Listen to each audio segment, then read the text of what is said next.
Well, check out this video from California and the city of Ventura. Security video captured this crazy video. It was the moment a rogue wave crashed into a beach barrier, wiping out several bystanders.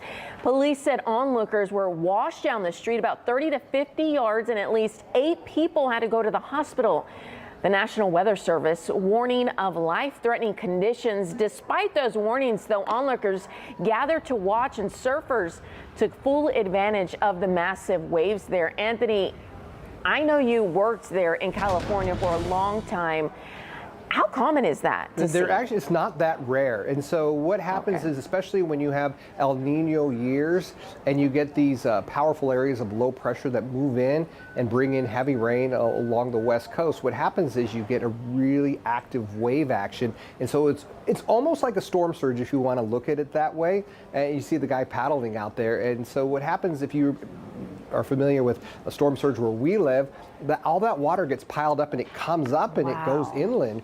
And so what you have in this area is you have an elevated surf level, and then you get what's called a rogue wave. And so that's a wave that's higher than the rest of us, or higher than the rest of them. And so you have people who are out there watching the higher water, and then all of a sudden this wave comes in. They're really dangerous, and the warnings have been up saying, hey, these are possible, telling people, hey, get away from the coastline, and people still like looking out and watching to show what's going on. So I have a graphic to show you really what happens with these areas of low pressure. So here's the low. So you see a real powerful area of low pressure. And so they bring in rain. Do you see how the clouds are coming in? Well, what an area of low pressure does is somewhat interesting here. The low, what it does is it lifts the water level. And so when you get a lifting of the water, you're able to get higher waves. And look at where this happened. This happened between Santa Barbara and here's Ventura County.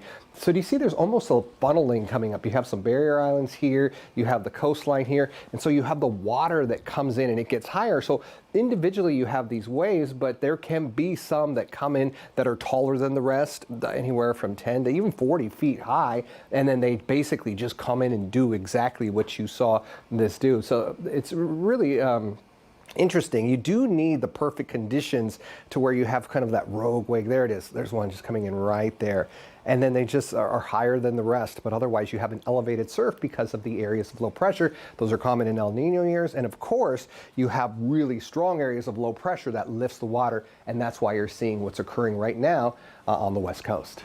And obviously, many people are asking, we're on the Gulf Coast as well. So could this happen here? Well, here's the thing. It happens to us all the time with hurricanes. So with the storm surge, you see that elevated level coming in. What you don't have here in the Gulf Coast is you don't have these big waves. You don't have these big areas of low pressure that can really lift the water for going almost out to the Hawaiian Islands and then move it in to the coastline. So what we get is a storm surge. It's the same thing, but it comes with a hurricane. So while this is, you're looking at this and you're like, wow, that's an incredible wave.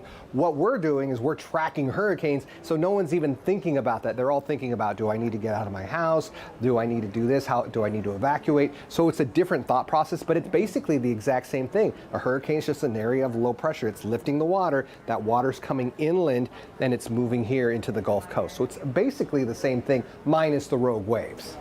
Right. Well, there you go. Okay. Interesting to hear, but glad that that everyone is okay in that situation there in Ventura County. So let's talk about now our weather. Oh, okay, yeah. It's you know what? We've got some cold temperatures coming in, and then also what we have is a warm up for Sunday, and then a cold start to 2024, or a rainy start to 2024 once we get to Tuesday. All right. Thank you so much, Anthony. Many people will be watching.